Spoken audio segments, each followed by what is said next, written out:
As rebel fighters celebrate overrunning Muammar Gaddafi's Tripoli compound, they face a more sobering task ahead. The work of rebuilding Libya's war-ravaged cities and infrastructure is one of a host of challenges the country will have to deal with in the days and months ahead.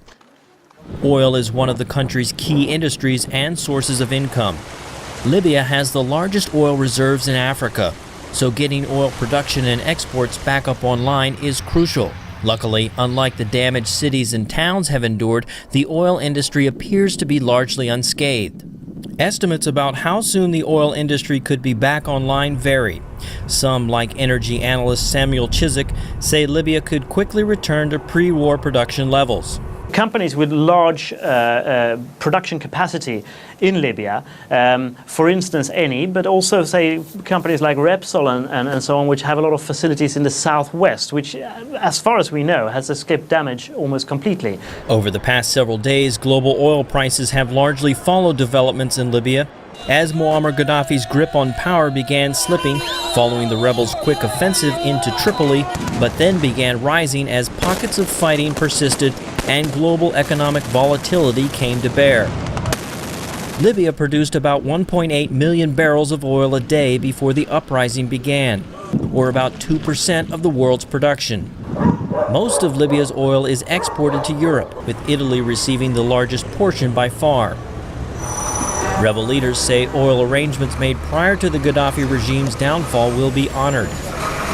All lawful contracts will be honored. All lawful contracts will be honored, whether they are in the oil and gas complex or in the contracting.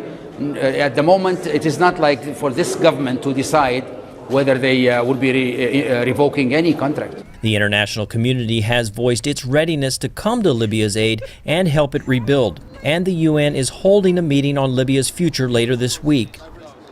Some analysts say Libya's infrastructure was not that good before the war started, and that the amount of reconstruction needed will be limited. But building up a new Libya will take money. For that, the country is well prepared, says Middle East analyst Michelle Dunn. Libya will not face the problems that some other countries have had because they'll have ready money to pay for it. And if you've got ready money to pay for the reconstruction, then it's much less of a problem. Dunn says Libya's oil production capacity and the billions of dollars worth of Muammar Gaddafi's frozen assets overseas will be a big help to Libya. The assets were frozen by the UN in February, and now the international community is working quickly to unlock the assets and get them to anti-Gaddafi rebels. William Ide, VOA News, Washington.